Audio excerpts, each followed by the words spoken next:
ಪರಿಶುದ್ಧವಾದ ನಾಮಕ್ಕೆ ಸ್ತೋತ್ರ ಉಂಟಾಗಲಿ. ತಿರುಗಿ ಇನ್ನೊಂದು ಆವೃತ್ತಿ ಈ ಆಸರೆ ಟಿವಿಯನ್ನು ವೀಕ್ಷಿಸ್ತಾ ಇರುವಂಥ ನಿಮ್ಮೆಲ್ಲರಿಗೂ ಕ್ರಿಸ್ತೇಸುವಿನ ಮಧುರವಾದ ನಾಮದಲ್ಲಿ ನನ್ನ ವಂದನೆಗಳನ್ನು ತಿಳಿಸುವಂಥವನಾಗಿದ್ದೇನೆ. ತಿರುಗಿನೊಂದು ಆವೃತ್ತಿ ನಿಮ್ಮನ್ನು ನೋಡುವುದರಲ್ಲಿ ನಾನು ಬಹಳ ಸಂತೋಷವುಳ್ಳವನಾಗಿದ್ದೇನೆ. ಈ ದಿನ ಕೂಡ ಒಂದು ಸತ್ಯವೇದ ಆಧಾರಿತವಾದ ಒಂದು ಶಿರೋನಾಮವನ್ನು ನಾವು ಧ್ಯಾನಿಸೋಣ. ದೇವರು ನಿನ್ನನ್ನು ಮರೆಯುವವನಲ್ಲ. ನನ್ನ ಸಂದೇಶದ ಮುಖ್ಯ ವಿಷಯ ದೇವರು ನಿನ್ನನ್ನು ಮರೆಯುವವನಲ್ಲ. ಅದಕ್ಕೆ ಆಧಾರವಾಗಿ ಯೆಶಾಯ ಬರೆದ ಪ್ರವಾದನೆ ಗ್ರಂಥ 49ನೇ ಅಧ್ಯಾಯ 14ನೇ ವಾಕ್ಯದಿಂದ 16ನೇ ವಚನವರೆಗೆ ನಾವು ಓದಿಕೊಳ್ಳೋಣ. ಚೀಯೋನ್ ನಗರಿಯಾದರೂ ಯೆಹೋವನು ನನ್ನನ್ನು ಕೈಬಿಟ್ಟಿದ್ದಾನೆ, ಕರ್ತನು ನನ್ನನ್ನು ಮರೆತಿದ್ದಾನಲ್ಲ ಅಂದುಕೊಂಡಳು. ಒಬ್ಬ ಹೆಂಗಸು ತಾನು ಹೆತ್ತ ಮಗುವಿನ ಮೇಲೆ ಕರುಣೆ ಇಡದೆ ತನ್ನ ಮೊಲೆ ಕುಸನ್ನು ಮರೆತಾಳೆ. ಒಂದು ವೇಳೆ ಮರೆತಾಳು, ನಾನಾದರೂ ನಿನ್ನನ್ನು ಮರೆಯೇ. ಈಗೋ ನನ್ನ ಅಂಗೈಗಳಲ್ಲಿ ನಿನ್ನನ್ನು ಚಿತ್ರಿಸಿದ್ದೇನೆ, ನಿನ್ನ ಪೌಳಿ ಗೋಡೆಗಳು ಸದಾ ನನ್ನ ಕಣ್ಣೆದುರಿನಲ್ಲಿವೆ. ಪ್ರಿಯ ದೇವರ ಮಕ್ಕಳೇ, ಈ ವಾಕ್ಯ ಭಾಗದಲ್ಲಿ ದೇವ ಜನರು ಎರಡು ಪ್ರಶ್ನೆಯನ್ನು ಕೇಳುತ್ತಾ ಇದ್ದಾರೆ. ಯಾರನ್ನ ನೋಡಿ ಪ್ರಶ್ನೆ ಕೇಳುತ್ತಾ ಇದ್ದಾರೆ? ದೇವರನ್ನ ನೋಡಿ ಪ್ರಶ್ನೆ ಕೇಳುತ್ತಾ ಇದ್ದಾರೆ. ಮೊದಲನೆಯ ಪ್ರಶ್ನೆ, ದೇವರೇ ನೀವು ನಮ್ಮನ್ನ ಕೈ ಬಿಟ್ಟಿದ್ದೀರಾ. ಎರಡನೆಯ ಪ್ರಶ್ನೆ, ದೇವರೇ ನೀವು ನಮ್ಮನ್ನ ಮರೆತಿದ್ದೀರಾ. ಈ ಎರಡು ಪ್ರಶ್ನೆಗಳಿಗೆ ಈಗ ದೇವರು ಉತ್ತರವನ್ನು ಕೊಡುತ್ತಾ ಇದ್ದಾರೆ. ಮೊದಲನೇದಾಗಿ, ನಾನು ನಿಮ್ಮನ್ನ ಮರೆತಿಲ್ಲ ಎಂಬುದಾಗಿ ಹೇಳುವುದಕ್ಕೆ ದೇವರಲ್ಲಿ ಹೇಳುತ್ತಾ ಇದ್ದಾರೆ. ಒಬ್ಬ ಸ್ತ್ರೀ ಅಥವಾ ಒಂದು ಹೆಂಗಸು ಹೆತ್ತ ಮಗುವಿನ ಮೇಲೆ ಕರುಣೆ ಇಡದೆ ತನ್ನ ಮೊಲೆ ಕೂಸನ್ನ ಮರೆತಾಳು. ಒಂದು ವೇಳೆ ಮರೆತಾಳು, ಆದರೆ ನಾನಾದರೂ ನಿನ್ನನ್ನ ಮರೆಯೇ. ದೇವ ಜನರು ಹೇಳುತ್ತಾ ಇದ್ದಾರೆ, ದೇವರೇ ನೀವು ನನ್ನನ್ನು ಮರೆತಿದ್ದೀರಾ. ಇಲ್ಲಿ ದೇವರು ಹೇಳುತ್ತಾ ಇದ್ದಾರೆ, ಒಂದು ವೇಳೆ ತಾಯಿ ತನ್ನ ಮೊಲೆ ಕೂಸನ್ನು ಮರೆಯಬಹುದು, ಆದರೆ ನಾನು ನಿಮ್ಮನ್ನ ಮರೆಯುವುದಿಲ್ಲ. ಎರಡನೇ ಪ್ರಶ್ನೆ ಅಲ್ಲಿ ಹೇಳುತ್ತಾ ಇದ್ದಾರೆ, ದೇವರೇ ನಮ್ಮನ್ನು ನೀವು ಕೈ ಬಿಟ್ಟಿದ್ದೀರಾ. ದೇವರು ಅದಕ್ಕೆ ಬಹಳ ಸುಂದರವಾಗಿ ಹೇಳುತ್ತಾ ಇದ್ದಾರೆ, ಮಕ್ಕಳೇ ನಾನು ನಿಮ್ಮನ್ನ ನನ್ನ ಅಂಗೈಯಲ್ಲಿ ಚಿತ್ರಿಸಿಕೊಂಡಿದ್ದೇನೆ. ಅಂಗೈಯಲ್ಲಿ ಚಿತ್ರಿಸಿಕೊಂಡಿರುವಾಗ ನಾನು ಹೇಗೆ ನಿಮ್ಮನ್ನ ಮರೆಯಲಿಕ್ಕೆ ಸಾಧ್ಯ? ಅದಕ್ಕೆ ನಾನು ಹೇಳಿದೆ, ದೇವರು ನಮ್ಮನ್ನ ಮರೆತು ಬಿಡುವವನಲ್ಲ. ಅದಕ್ಕೆ ಯೆಹೋಶುವ ಗ್ರಂಥದಲ್ಲಿ 1ನೇ ಅಧ್ಯಾಯ 5 ಮತ್ತು 6ನೇ ವಾಕ್ಯದಲ್ಲಿ ಭಕ್ತನಾದ ಯೆಹೋಶುವನಿಗೆ ದೇವರು ಹೇಳುತ್ತಾ ಇದ್ದಾರೆ, ನಾನು ನಿನ್ನನ್ನ ಕೈ ಬಿಡುವುದಿಲ್ಲ, ನಾನು ನಿನ್ನನ್ನ ತೊರೆದು ಬಿಡೋದಿಲ್ಲ. ನಮ್ಮ ದೇವರು ಪ್ರೀತಿ ಸ್ವರೂಪನಾಗಿದ್ದಾನೆ. ನಮ್ಮ ದೇವರು ಕರುಣೆ ಉಳ್ಳವನಾಗಿದ್ದಾನೆ. ನಮ್ಮ ದೇವರು ಕೃಪಾ ಸಂಪನ್ನನಾಗಿದ್ದಾನೆ. ನಮ್ಮ ದೇವರು ದಯವುಳ್ಳಂತ ದೇವರಾಗಿದ್ದಾನೆ. ಆದ್ದರಿಂದ ಆತನು ನಿಮ್ಮನ್ನ ಮರೆಯುವುದಿಲ್ಲ. ಅನೇಕ ಜನರು ಹೇಳುತ್ತಾರೆ, ದೇವರು ನನ್ನನ್ನ ಮರೆತು ಬಿಟ್ಟಿದ್ದಾನೆ. ಯೋಬನು ಹೀಗೆ ಹೇಳಿದ, ನನ್ನ ಬಂಧುಗಳು ನನ್ನನ್ನು ಮರೆತು ಬಿಟ್ಟಿದ್ದಾರೆ, ನನ್ನ ಪರಿಚಯಸ್ಥರು ನನ್ನನ್ನು ಮರೆತು ಬಿಟ್ಟಿದ್ದಾರೆ. ದಾವೀದ ಹೇಳಿದ, ನಾನು ಸತ್ತವನಂತ ಯಾರ ಜ್ಞಾಪಕಕ್ಕೂ ಬಾರದವನಾದನು. ಹಾಗಾದರೆ ಒಂದಲ್ಲ ಒಂದು ಪರಿಸ್ಥಿತಿಯಲ್ಲಿ ದೇವ ಜನರು ಮರೆಯಲ್ಪಟ್ಟಂತ ಪರಿಸ್ಥಿತಿಯಲ್ಲಿ ಹಾದು ಹೋಗಿದ್ದಾರೆ. ಇದನ್ನು ವೀಕ್ಷಿಸುತ್ತಾ ಇರುವಂತ ದೇವ ಮಗುವೆ, ಇದನ್ನ ನೋಡುತ್ತಾ ಇರುವಾಗಲೇ ನಿನ್ನ ಜೀವನದಲ್ಲಿ ಕೂಡ ಎಲ್ಲರೂ ನನ್ನನ್ನು ಮರೆತಿದ್ದಾರೆ, ನಾನು ನಂಬಿದ ದೇವರು ಒಂದು ವೇಳೆ ನನ್ನನ್ನು ಮರೆತು ಬಿಟ್ಟನೋ ಎಂಬಂತ ಅನೇಕ ಪ್ರಶ್ನೆಗಳೊಂದಿಗೆ ನೀ ಇದನ್ನು ವೀಕ್ಷಿಸುತ್ತಾ ಇರಬಹುದು. ನಿನ್ನನ್ನು ನೋಡಿ ಕರ್ತನು ಹೇಳುತ್ತಾ ಇದ್ದಾನೆ, ನಾನು ನಿನ್ನನ್ನ ಮರೆಯುವುದಿಲ್ಲ. ಗಮನಿಸಿ, ಮನುಷ್ಯರು ನಿಮ್ಮನ್ನು ಮರೆಯಬಹುದು, ದೇವರು ಮರೆಯುವವನಲ್ಲ. ಪಾನದಾಯಕನು ಯೋಸೇಫನನ್ನ ಮರೆತು ಬಿಟ್ಟನು. ಯೋಸೇಫ ಪಾನದಾಯಕನಿಗೆ ಹೇಳಿದ, ರಾಜು ನನಗೆ ಒಂದು ಪ್ರಮೋಷನ್ ಅನ್ನು ಕೊಡುತ್ತಾನೆ, ತಿರುಗಿ ನೀನು ಅರಮನೆಗೆ ಹೋಗ್ತೀಯ, ಆ ಸಂದರ್ಭದಲ್ಲಿ ನನ್ನನ್ನು ನೆನಪು ಮಾಡಿಕೊ. ದೇವರ ವಚನ ಹೇಳ್ತದೆ, ಆ ಪಾನದಾಯಕನು ಯೋಸೇಫನನ್ನ ಮರೆತು ಬಿಟ್ಟನು. ನೋಡಿ ಪ್ರಿಯ ದೇವ ಜನರೇ, ಆ ಪಾನದಾಯಕನು ಯೋಸೇಫನನ್ನ ಮರೆತು ಬಿಟ್ಟನು, ಆದರೆ ದೇವರು ಯೋಸೇಫನನ್ನ ಮರೆಯಲಿಲ್ಲ. ತಕ್ಕ ಸಮಯ ಬಂದಾಗ ಆ ಪ್ರಧಾನ ಮಂತ್ರಿ ಸ್ಥಾನವನ್ನ ಯೋಸೇಫನಿಗೆ ದೇವರು ಕೊಟ್ಟರೆಂಬುದಾಗಿ ನೋಡುತ್ತಾ ಇದ್ದೇವೆ. ದೇವರು ಯಾರನ್ನ ಮರೆಯುವುದಿಲ್ಲ. ಮೊದಲನೇದಾಗಿ ಅಗತ್ಯತೆ ಉಳ್ಳವರನ್ನ ಮರೆಯುವುದಿಲ್ಲ. ನೀನು ಅಗತ್ಯತೆಯಲ್ಲಿ ಇದ್ದೀಯೋ, ಒಂದು ಅಗತ್ಯತೆಯ ಮಧ್ಯದಲ್ಲಿ ನೀನು ಬಳಲುತ್ತಾ ಇದೆಯೋ, ದೇವರು ನಿನ್ನನ್ನ ಮರೆಯುವುದಿಲ್ಲ. ಲೂಕನ ಬರೆದ ಸುವಾರ್ತೆ 5ನೇ ಅಧ್ಯಾಯ 2ನೇ ವಾಕ್ಯದಲ್ಲಿ ಪೇತ್ರನು ಗಲಿಲಾಯ ಸಮುದ್ರದ ತೀರದಲ್ಲಿ ರಾತ್ರಿಯೆಲ್ಲ ಮೀನುಗಳನ್ನ ಹಿಡಿಯುವುದಕ್ಕೆ ಕಷ್ಟಪಟ್ಟ. ಒಂದು ಮೀನುಗಳಾದರೂ ಸಿಗಲಿಲ್ಲ. ದೇವರ ವಾಕ್ಯ ಹೇಳ್ತದೆ, ಆ ಸೀಮೋನ್ ಪೇತ್ರನಿಗೆ ಧೋನಿಯನ್ನ ಕೇಳಿದ. ಸೀಮೋನ್ ಪೇತ್ರನು ಧೋನಿಯನ್ನು ಕೊಟ್ಟ. ಆ ಧೋನಿಯಲ್ಲಿ ಅವಳಿಗೆ ಅನೇಕ ಚಿಂತನೆಗಳು. ನನಗೆ ರಾತ್ರಿಯೆಲ್ಲ ಮೀನು ಹಿಡಿದಿದ್ದೇನಲ್ವಾ, ಮೀನು ನನಗೆ ಒಂದು ಸಿಕ್ಕಿಲ್ಲ, ಈಗ ನಾನೇನು ಮಾಡುವುದು? ಆದರೆ ಎಲ್ಲ ಆ ಕಾರ್ಯಕ್ರಮಗಳು ಅಥವಾ ಕೂಟ ಮುಗಿದ ಮೇಲೆ ಯೇಸು ಸ್ವಾಮಿ ಅವನನ್ನು ಮರೆತು ಬಿಡಲಿಲ್ಲ. ಪೇತ್ರನ ನೋಡಿ ಹೇಳ್ತಾ ಇದ್ದಾರೆ, ನಿನ್ನ ಬಲೆಯನ್ನು ಆಳವಾದ ಸ್ಥಳಕ್ಕೆ ಹಾಕು. ಪ್ರಿಯ ದೇವಜನರೇ, ಅವನ ಅಗತ್ಯತೆಯನ್ನ ದೇವರು ಮರೆತು ಬಿಡಲಿಲ್ಲ. ನೀನು ಕೂಡ ಖಾಲಿಯಾದ ಅನುಭವದಲ್ಲಿ ಇರಬಹುದು. ನಿನ್ನ ಜೀವನದಲ್ಲಿ ಕಷ್ಟಪಟ್ಟು ಪ್ರಯಾಸಪಟ್ಟು ಏನು ಇಲ್ಲದ ಅನುಭವದಲ್ಲಿ ನೀನಿರಬಹುದು. ದೇವರು ನಿನ್ನನ್ನು ನೋಡಿ ಹೇಳುತ್ತಾ ಇದ್ದಾರೆ, ನಾನು ನಿನ್ನನ್ನು ಮರೆಯುವುದಿಲ್ಲ. ಅಥವಾ ಅಗತ್ಯತೆ ಉಳ್ಳವರನ್ನ ದೇವರು ಮರೆಯುವುದಿಲ್ಲ. ಎರಡನೇದಾಗಿ, ದೇವರು ಯಾರನ್ನ ಮರೆಯುವುದಿಲ್ಲ? ದಿಕ್ಕಿಲ್ಲದವರನ್ನ ದೇವರು ಮರೆಯುವುದಿಲ್ಲ. ಕೀರ್ತನೆಗಳು 40ನೇ ಅಧ್ಯಾಯ 17ನೇ ವಾಕ್ಯದಲ್ಲಿ ನಾವು ನೋಡ್ತೇವೆ, ನಾನಾದರೂ ಕುಗ್ಗಿದವನು ದಿಕ್ಕಿಲ್ಲದವನು ಆಗಿದ್ದೇನೆ, ಕರ್ತನು ನನ್ನ ಹಿತಚಿಂತಕನು. ಇಲ್ಲಿ ನೋಡ್ರಿ, ನಾನಾದರೂ ಕುಗ್ಗಿದವನು ದಿಕ್ಕಿಲ್ಲದವನು ಆಗಿದ್ದೇನೋ, ಆದರೆ ದೇವರು ನನ್ನನ್ನು ಮರೆತು ಬಿಡಲಿಲ್ಲ. ಪ್ರಿಯ ದೇವ ಜನರೇ, ನಮ್ಮ ಜೀವನದಲ್ಲಿ ದಿಕ್ಕಿಲ್ಲದ ಅನುಭವಗಳಲ್ಲಿ ಇರುವಾಗ, ಕೈ ಬಿಡಲ್ಪಟ್ಟಂತ ಪರಿಸ್ಥಿತಿಗಳಲ್ಲಿ ಇರುವಾಗ ನಿನ್ನನ್ನು ಮರೆಯದ ದೇವರಿದ್ದಾನೆ. ನಿನಗೆಲ್ಲ ಇರುವಾಗ ಜನ ನಿನ್ನೊಂದಿಗೆ ಇರುತ್ತಾರೆ. ನಿನ್ನೊಟ್ಟಿಗೆ ಹಣ ಇರುವಾಗ ಜನರು ನಿನ್ನೊಂದಿಗೆ ಇರುತ್ತಾರೆ. ನಿನಗೆ ಒಳ್ಳೆ ಕೆಲಸ ಇರುವಾಗ ಜನರು ಇರುತ್ತಾರೆ. ನಿನಗೆ ತುಂಬಾ ಸ್ನೇಹಿತರು ಇರುವಾಗ ಇನ್ನೂ ಅನೇಕ ಸ್ನೇಹಿತರು ಉಂಟಾಗುತ್ತಾರೆ. ಆದರೆ ಏನು ಇಲ್ಲದವನಾಗಿ ನೀನು ದಿಕ್ಕಿಲ್ಲದವನಾಗಿರುವಾಗ, ಎಲ್ಲವನ್ನ ಕಳೆದುಕೊಂಡ ಪರಿಸ್ಥಿತಿಯಲ್ಲಿ ನೀನು ಬರುವಾಗ ನಿನ್ನನ್ನ ಯಾರು ನೆನಪು ಮಾಡಿಕೊಳ್ಳುವುದಿಲ್ಲ, ಯಾರು ಫೋನ್ ಮಾಡುವುದಿಲ್ಲ, ಯಾರು ನಿನ್ನನ್ನ ದೃಷ್ಟಿಸುವುದಿಲ್ಲ. ಆದರೆ ದೇವರು ಹೇಳುತ್ತಾ ಇದ್ದಾನೆ, ದಿಕ್ಕಿಲ್ಲದ ನಿನ್ನನ್ನ ಯಾರು ಕೂಡ ನಿನ್ನ ನೋಡದೇ ಇರಬಹುದು. ದಿಕ್ಕಿಲ್ಲದ ನಿನ್ನನ್ನ ದೇವರು ಮರೆಯುವವನಲ್ಲ.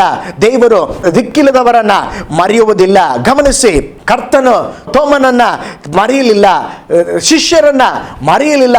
ಪೇತ್ರ ಯೇಸು ಸ್ವಾಮಿಯನ್ನು ಮರೆತು ಬಿಟ್ಟ, ಆದರೆ ಯೇಸು ಸ್ವಾಮಿ ಪೇತ್ರನನ್ನ ಮರೆಯಲಿಲ್ಲ.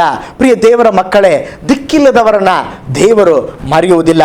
ಮೂರನೇದಾಗಿ, ವಿಧೇಯತೆ ಉಳ್ಳವರನ್ನ ದೇವರು ಮರೆಯುವುದಿಲ್ಲ.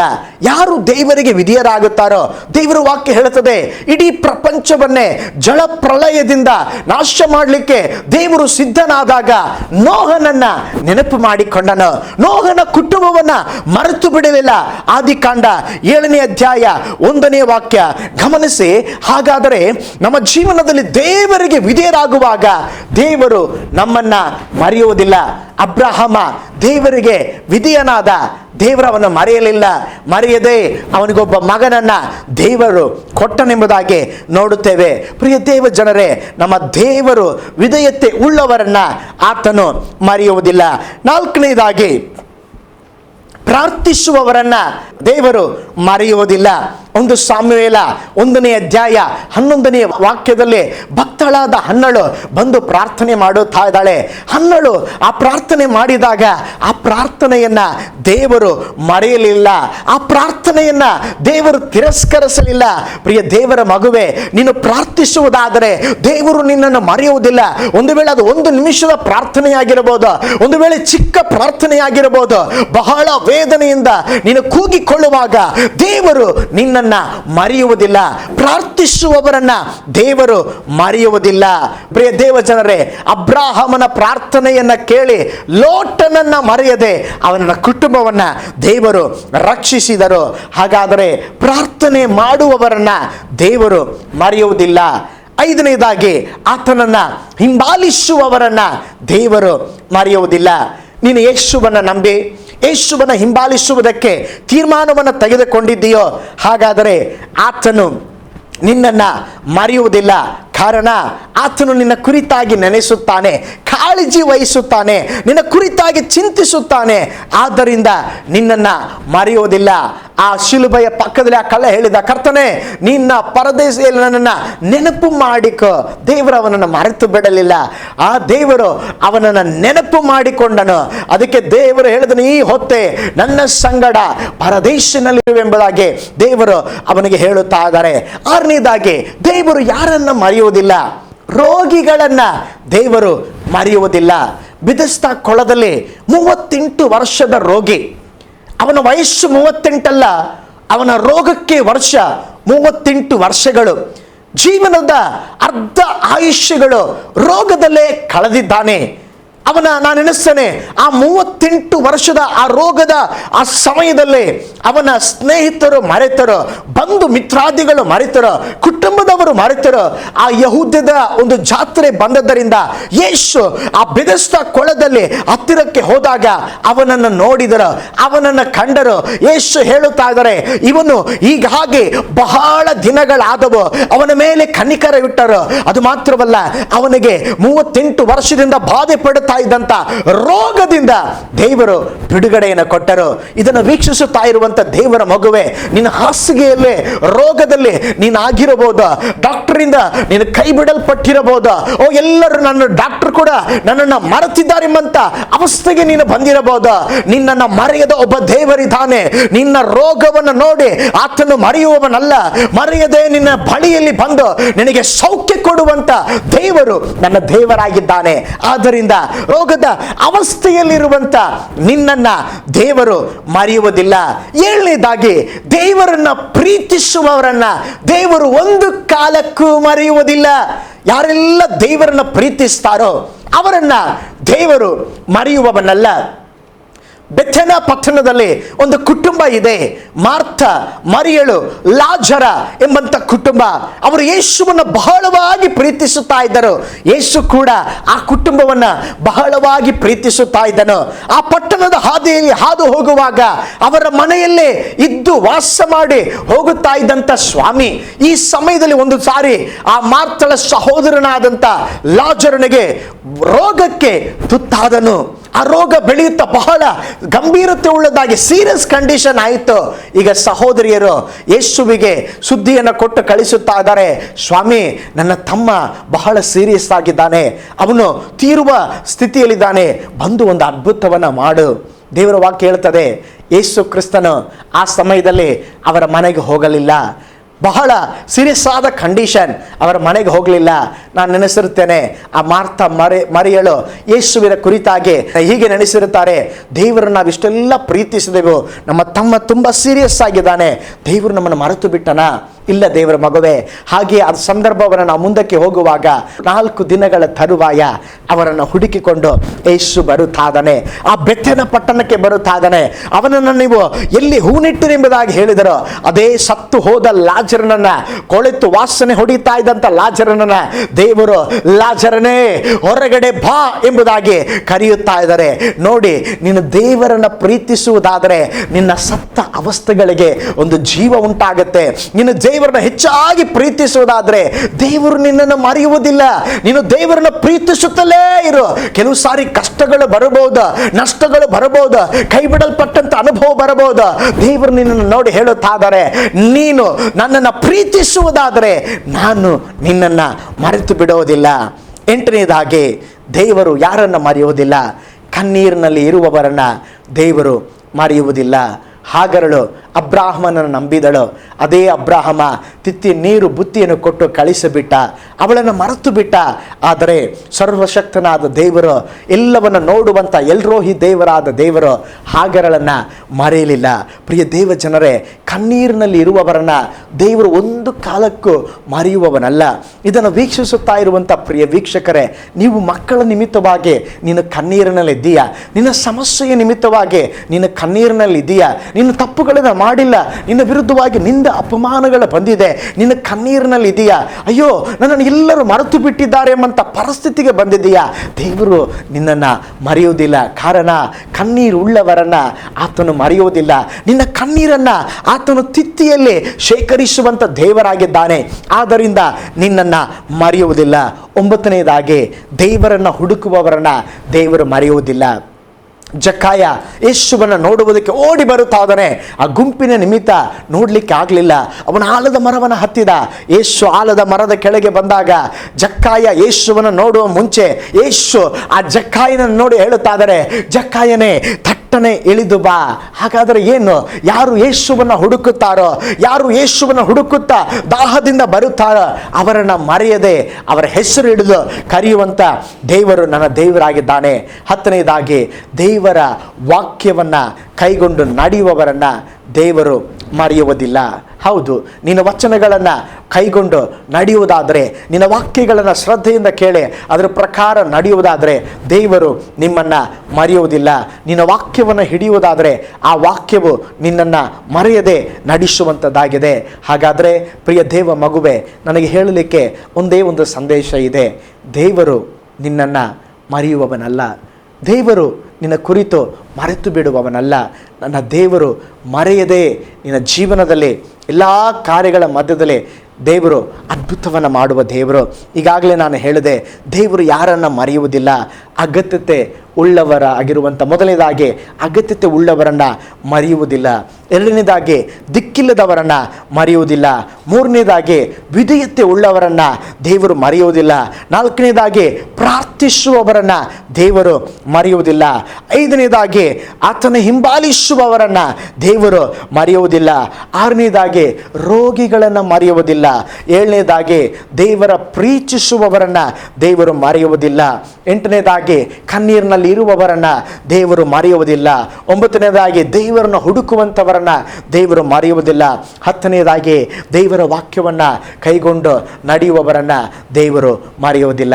ಹಾಗಾದರೆ ನಿನ್ನನ್ನು ದೇವರು ಮರೆಯುವುದಿಲ್ಲ. ಒಂದು ನಿಮಿಷ ನಮ್ಮ ಕಣ್ಗಳ ಮುಚ್ಚಿ ನಾವು ಪ್ರಾರ್ಥನೆ ಮಾಡೋಣ.